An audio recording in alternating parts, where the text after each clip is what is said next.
Alors Daniel, c'est quelqu'un finalement que j'ai croisé exclusivement, si j'ose dire, sur les collaborations musique et images qu'on a eues, et qui est euh, bon, il est ethnologue, il est passionné par l'humain en fait.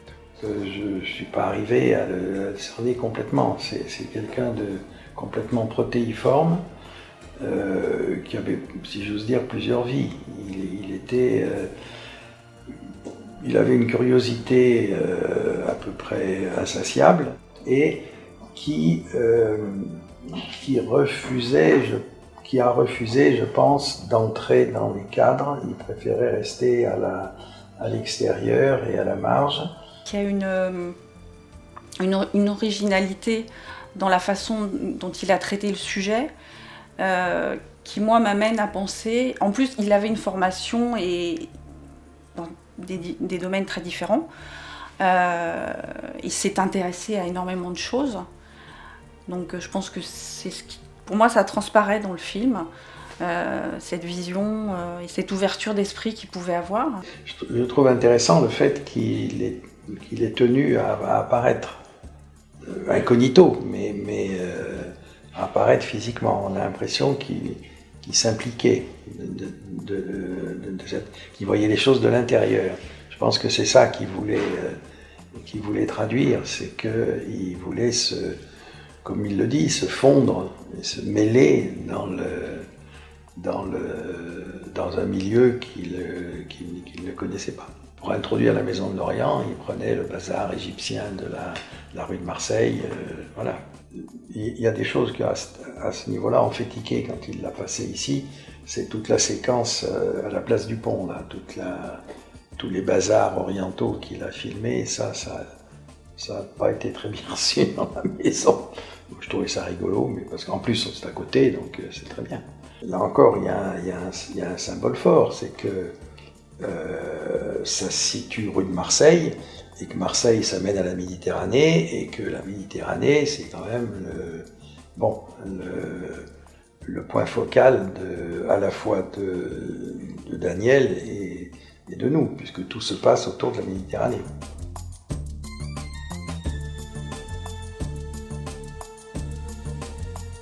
Je crois qu'il y a une personne qui travaille à l'hôpital en face, qui dit je ne sais pas, effectivement, ils sont juste à côté, ils ne savent pas, ils connaissent éventuellement le nom, mais sans savoir ce qui s'y passe. On a commencé par faire du terrain ensemble dans le Proche-Orient, et c'est à la suite de ça qu'il s'est intéressé à la Maison de l'Orient, à l'occasion d'un moment très particulier de l'histoire de la maison, c'est-à-dire la construction de la bibliothèque qui jouxte le bâtiment de recherche. Et le film retrace en fait l'histoire de la construction de cette bibliothèque.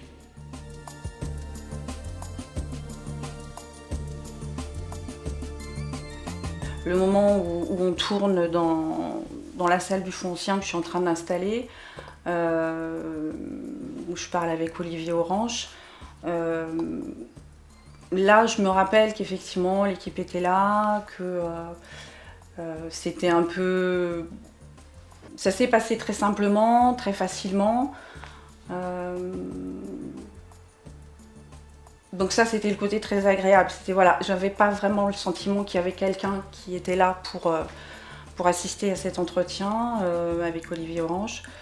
Après, c'est vrai que je pense que le montage qu'il a fait dans le film est est vraiment bien fait parce qu'on a des aspects très différents. Et je pense que c'est ce qui fait le talent de ce documentaire, c'est que justement, il est hors cadre.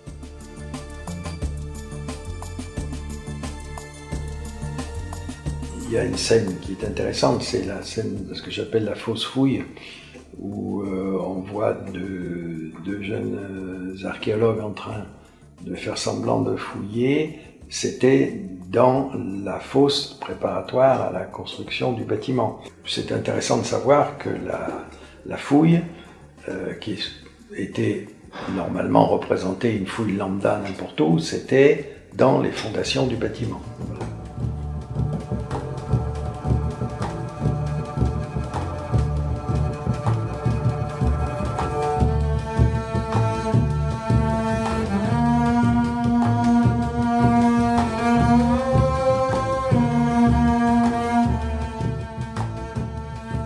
été un plaisir de travailler avec lui. Voilà. Je pense qu'il laissera sa petite trace avec de grandes intentions et de belles choses. Vraiment.